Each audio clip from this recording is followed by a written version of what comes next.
Hey there. Subscribe to my channel. And also press this bell icon. প্রশ্ন করছিলাম, প্রশ্নের ভাগ্য ভালো, তোমার প্রশ্নটা জানা ছিল, নয়তোবা আমি লতিফ সরকারের সাথে শরিয়াত গাইয়া যাইব, তার মাথাটা আমি চিবাইয়া খেয়ে ফেলাইতাম। এমন লোক কে বলে দেয় না। আচ্ছা, জানা না থাকলে তো চিবাইয়া খাইতেন, যেহেতু জানা আছে কাজে আপনার বোঝা উচিত। মানে আমার এই মাথার একটা কথা বলছে উনি, ওইটা আমি বলতে পারবো না, কারণ উনি ফকির মানুষ, ওনার মুখেই সাজে, আমি মাওলানা মানুষ, আমি আর এই কথা বইলে এই ওজু নষ্ট করতে চাই না। হ্যাঁ, এইগুলা উনাদের সাজে, উনারাই বলুক আমার মাথাটারে ওনার নিচের একটা জিনিসের সাথে তুলনা করছে।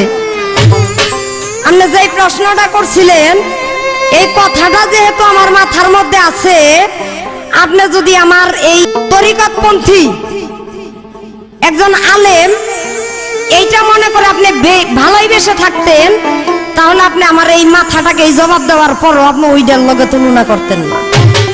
এতেই আপনারা বোঝা গেছে আপনি কত বড় জ্ঞানী ফকির, আপনি ভণ্ড কি অভণ্ড এই বিষয় নিয়ে আর আমি কোনো কথা বলতে চাই না।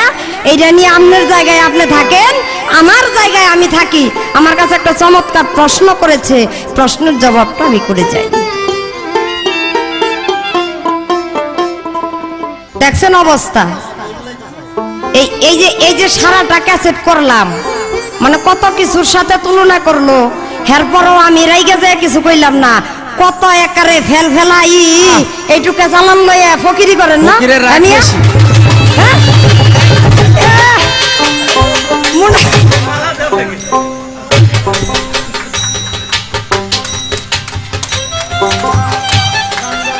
প্রশ্নটা হলো, আমার রাসূলের একজন সাহাবী ছিল, সমস্ত ইবাদত করেও একটা ইলমের জন্য, একটা ইবাদতের জন্য মৃত্যুর সময় তার চেহারা মোবারক কুকুরের ন্যায় হয়ে গিয়েছে। কেন? কি ইবাদত সে করেনি? আবার রাসূলের একজন সাহাবী ছিল, তিনি যখন ইন্তিকাল করলেন, অন্যান্য সাহাবীরা এসে আমার রাসূলের কাছে সংবাদ পৌঁছে দিলেন, হুজুর আপনার যেই সাহাবী ছিল মারা গিয়েছে, কিন্তু দুঃখের বিষয় তার চেহারা মোবারক কুকুরের ন্যায় হয়ে গেছে। আমার রাসূল এই কথা শুনে অত্যন্ত দুঃখ, মর্মাহত বেদনাদায়ক হৃদয় নিয়ে সেই বাড়িতে পৌঁছে গেলেন। গিয়ে দেখে সত্যি রাসূলের একজন সাহাবী যদি কুকুরের ন্যায় তার চেহারা হয়ে যায়, তাহলে রাসূলের কথা কি কেউ শুনবে, কেউ মানবে? আমার রাসূল মনে মনে চিন্তা করে, ও তো সকল ইবাদত করেছে, আমি ওকে যখন যাহা হুকুম করেছি ও তাহাই করেছে, কিন্তু আর এমনটি হওয়ার কারণটা কি? কিন্তু এক পর্যায়ে গিয়ে দেখে সর্বলোক চতুর্পাশে কান্নাকাটি করতেছে, কিন্তু ওই লোকটির মা জননী যিনি, তাকে দেখছেন না। আমার রাসূল খুঁজতে খুঁজতে গিয়ে দেখে একটা খেজুর পাতার কুড়ে ঘরের ভিতরে মা বসে আছে। আমার রাসূল জিজ্ঞেস করলেন, মা তোমার পুত্র না আজকে পৃথিবী হইতে বিদায় নিয়ে চলে গিয়েছে? আমি তো জন্মের আগেই বাবাকে হারিয়েছি, শিশুকালে হারিয়েছি মাকে। আমি শুনেছি সন্তানের কোনো দুঃখ নাকি মায়ের সহ্য করতে পারে না, কিন্তু তুমি কেমন মা, কেন কিসের জন্য এখানে এভাবে বসে আছো? মাই জবাব করে, ওরে বাবা তোরা জানিস নে, এই সন্তান আমাকে একটা লাথি মেরেছে, আমার পিঠের মধ্যে একটি লাথি মেরেছিল, যে আমি আমার রাসূল হুকুম করেছে তার সুন্নতটা পর্যন্ত আমি আদায় করতে পারি না। যখনই আমি সিজদাতে যাই অমনি সময় আমার পিঠের মধ্যে ব্যথা করে আমি নামাজ পড়তে পারি না। তখন মাই মনে মনে চিন্তা করে, দুই পা জড়িয়ে ধরে মাকে বলা, মা গো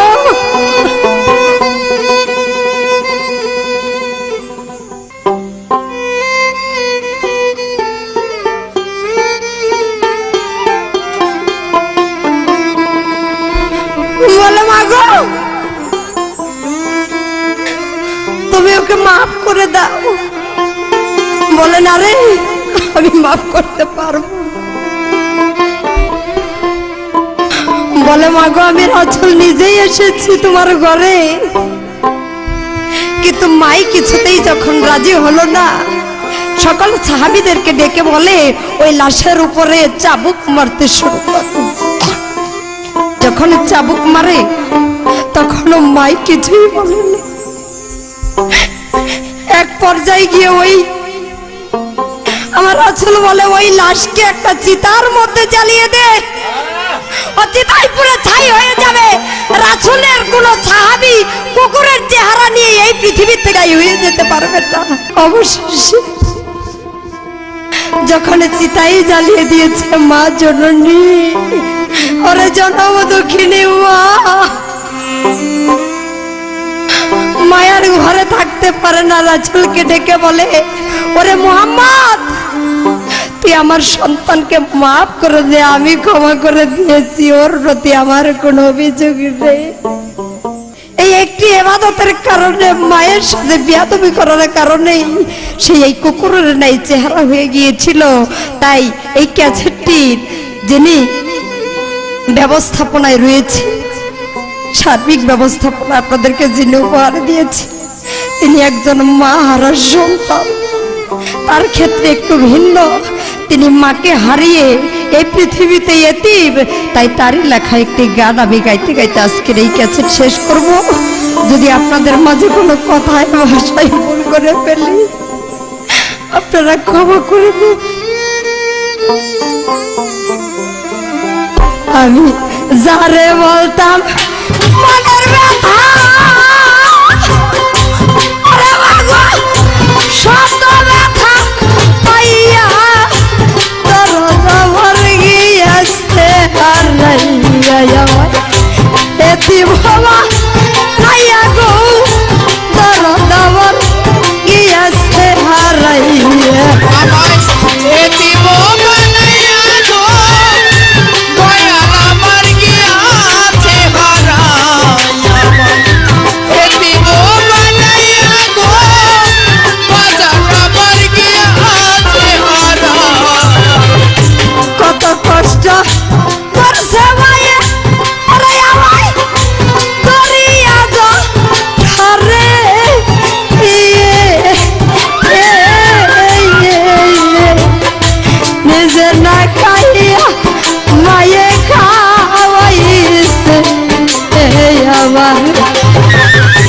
কত কষ্ট করছে মায়ে, ওরে মায়ে দরিয়া ঝরে। লতিফ ভাই রে নিজে না খাইয়া মায়ে খাওয়াইছে। আমার একটু আঘাত পাইলে আদর করছে, ওরে তার বুকের উপরে চুয়াইয়া দরদ আমার গিয়েছে হারাইয়া। ভাই জন্মের এতিম কইরা গো, মাই যে আমার গিয়েছে হারাইয়া। জন্মের এতিম কইরা গো, মইনা মাই গিয়েছে হারাইয়া। জন্মের এতিম কইরা গো, মইনা মার গিয়েছে হারাইয়া।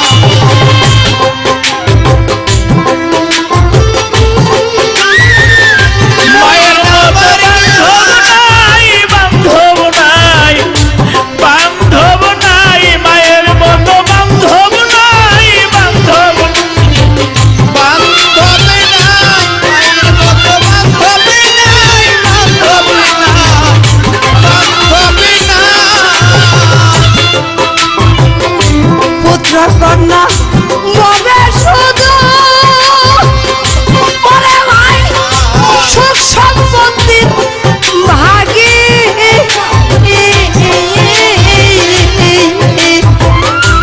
ওরে মায়ে রাস্তার দিকে চাইয়া থাকে যেমন চাতকি পাখি। পুত্র কন্যা সবাই ভাবে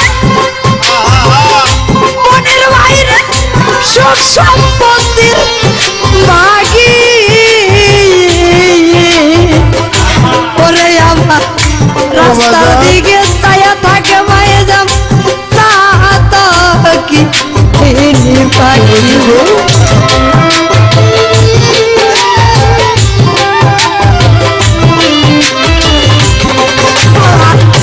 মুখের মানিক আইরে মুখে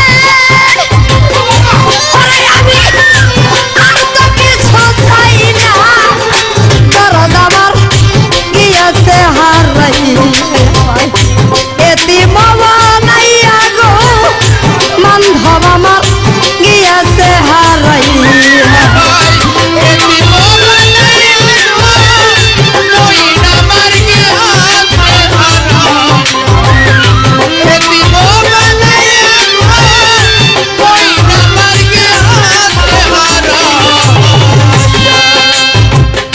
যারা হারাইছে সেই তো জানে অমূল্য ধন হারানোর কি ব্যথা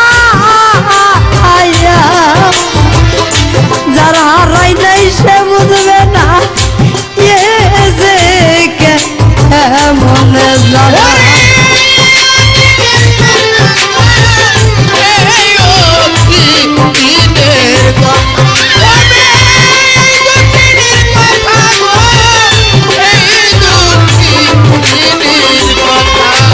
গানের ভেতরে শুধু একটা কথাই বলে যাব যারা মায়ের সন্তান তোমরা সেই মাকে ভুইল না এই দুনিয়ার বুকে আমার মতো আপনার কাউরেই পাইল না সুখ সম্পত্তি চাই না মায়ের চাই পুত্র কোথায় আছে পুত্র বুকে লইয়া মায়ের শত ব্যথা জুড়াইছে যার হারাইছে সেই তো জানে ওরে ভাবে হারানোর কি ব্যথা ওরে ভাবে শত কাটলেও বলবে নাইয়া রাই রে আমার খোকা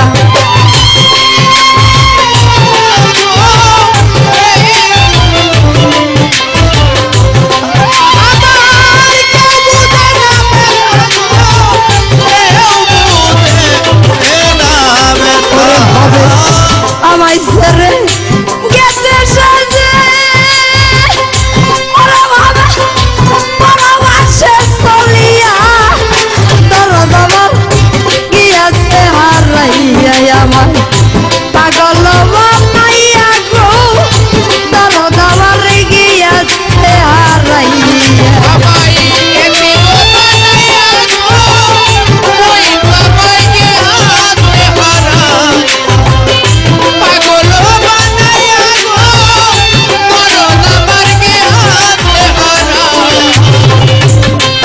ভালো বাসলাম যারে ওরে আমার জীবন জগৎ দিয়া সেও দিল মোর মাথায় বাড়ি সকল কি শুনিয়া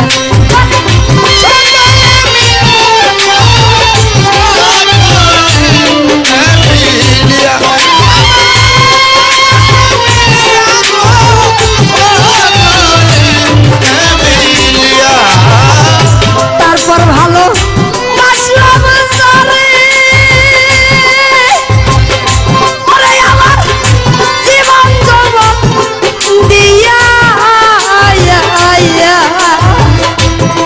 ওরে ভাবে সেও দিল মোর মাথায় বাড়ি সকল কি শুনিয়া রে জয়নালের হয় বাবার মোরা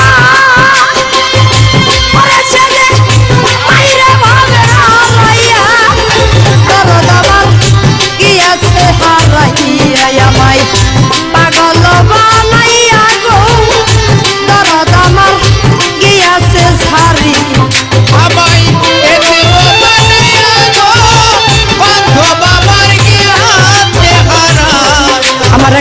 ভাই প্রবাসে থেকে আলামিন দেওয়ান, ও আমাকে 1000 টাকা এবং আমার তাল সঙ্গীতে যারা আছে ওকে 500 টাকা দিয়ে দোয়া করেছে।